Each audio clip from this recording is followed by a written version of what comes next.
Hello everyone. Today I'm going to talk for a few minutes on the topic of true leadership.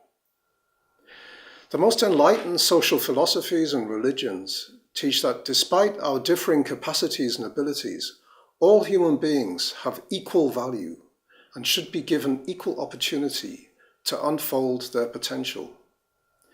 Today's global civilization is based on such values. And these values have their roots in the Christian idea that we have equal value as sons and daughters of God. God's ideal is basically a family ideal. In families, despite differences in age, experience, and ability, all family members are accorded equal value. Yet in life, there will always be people who are more advanced than us, be it in terms of experience, merit, qualification, or innate abilities. Even in the family, the most basic social unit, parents are more advanced than their children. They have more experience and have gathered more merit and accomplishments in their lives. That is why it's naturally accepted that parents have authority over children. Yet that authority must be imbued with a power of love and sacrifice toward the children.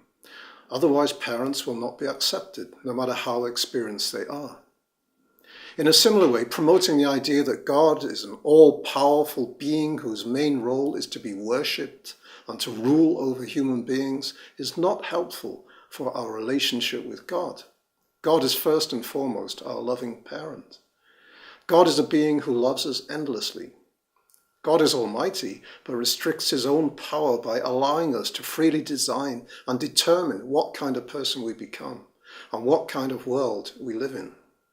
The same rule applies to political leaders, teachers, business leaders, and leaders of organizations. Not only do they have to be more experienced, knowledgeable, qualified, and have more accomplishments than those they lead, they must lead with a spirit of love and sacrifice. Otherwise, they will not be able to have natural authority over those they lead. A true leader cannot simply act according to his whims, but must follow universally accepted principles of protecting and advancing the people he leads. The only true power is natural power, or natural authority, which is the power to influence others without using force or coercion. Just as God is a being who operates using natural power, so should we human beings operate in the same way. Power that uses threats or force is false power and cannot last. Selfish leaders and dictators seldom last long. If they do, they are not regarded with esteem in the annals of history, and their power is regarded as having been illegitimate. This is because they transgressed universal laws of how authority should be exercised. Self-serving leaders have no true authority. They have no natural authority. Our own experience in our school or workplace shows that clearly. A teacher or supervisor who is more interested in exercising coercive power, using force and giving orders, rather than benefiting and serving those under him, is not accepted. The greater the responsibility a person has, the less he is free to follow his whims. His public responsibility will weigh heavily against his individual wishes. Therefore, if someone is enthusiastic about leading, be suspicious of that person.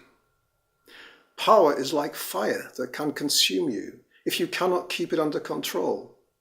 Power very often burns the character of those who possess it, making them arrogant and abusive toward those they lead. Power is given to us by those under us, not for ourselves, but in order to benefit others. The leadership role is a sacrificial role. Only someone who loves sacrificing and serving others and acting for the benefit of the greater good should be enthusiastic about leading.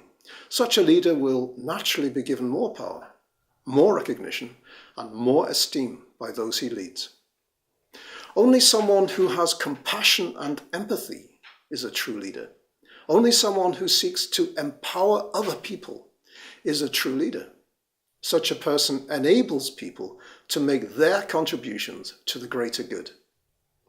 Everyone wants to make a positive difference in the world. Those leaders who are self-centered rather than other-centered are false leaders and are unqualified to be in a leadership position.